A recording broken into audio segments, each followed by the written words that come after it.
guerre du Sud-Vietnam? Non. Parce que vous savez que le peuple vietnam, c'est en un. Et le pays du Vietnam, c'est un. Les Américains ont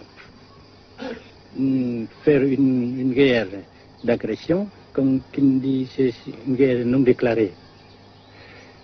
Et, comme vous savez aussi, vous avez pu lire dans la presse, n'est-ce pas, mondiale, que plus la guerre prolonge, plus les Américains et leurs valets, n'est-ce pas, comment dire ça,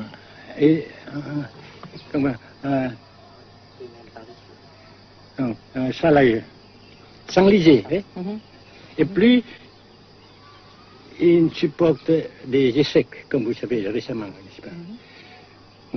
Par conséquent, la guerre ne peut pas durer éternellement.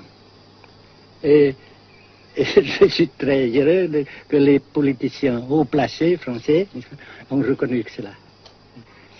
Vous pensez que le général de Gaulle pourrait en quelque sorte, à un certain moment, arbitrer le conflit? Arbitrer, qu'est-ce que vous comprenez par le mot arbitrer? Nous ne sommes pas des équipes de football. Mais au-delà des accords de Genève, si je ne me trompe, une idée du général de Gaulle est la neutralisation de tout le sud-est asiatique. Est-ce que c'est une idée qui vous semble intéressante? Comme j'ai déjà dit quelques fois, c'est une idée intéressante. Mais ça dépend encore une fois de la volonté de ces peuples et la manière comment on procède à réaliser. C'est une grande question, n'est-ce pas? Et je ne peux pas dire que je suis d'accord. Et je ne dis pas que je ne suis pas d'accord, n'est-ce pas? Mais parce que vous dites, par exemple, vous dites fleurs. Fleurs, il y a beaucoup de sortes de fleurs. Il y a des roses, il y a des blanches, des rouges, etc. Et il y a qui sont bons et d'autres qui ne sont pas bons. Mais on dit fleurs. Monsieur le Président, nous avons constaté avec chagrin qu'au cours de notre voyage au Nord-Vietnam, que l'influence française était devenue à peu près inexistante dans votre pays. Les moins de 25 ans ne comprennent plus du tout le français. Et je me demande si, à votre idée, des rapports peuvent se rétablir tels que la France continue à jouer une sorte de rôle culturel ici.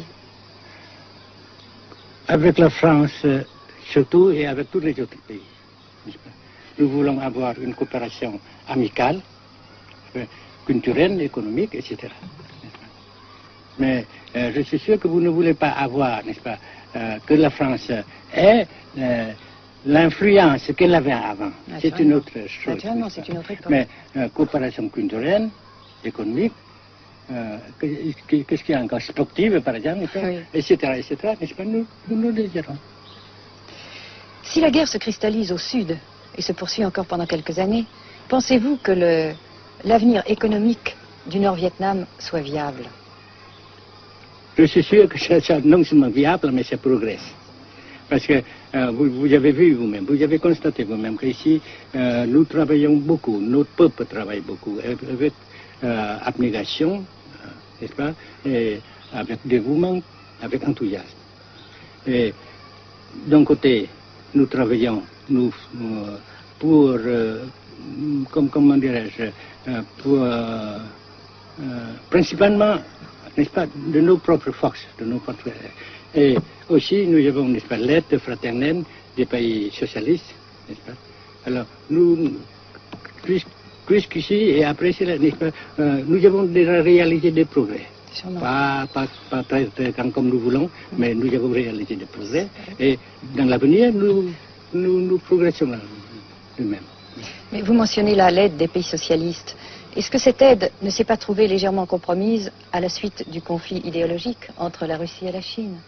Non, parce que ces questions, n'est-ce pas, différences idéologiques entre nos différents partis frères, c'est nos affaires intérieures.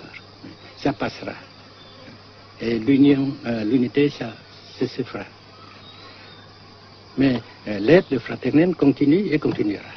Et c'est très précieux pour nous. Bien sûr. Mais certains ont l'impression chez nous, Monsieur le Président, que le Nord-Vietnam se trouve actuellement assez isolé asphyxié même, et que politiquement, il pourra difficilement éviter de devenir une sorte de satellite de la Chine. Qu'est-ce qu'on peut répondre à cela? Jamais. Jamais.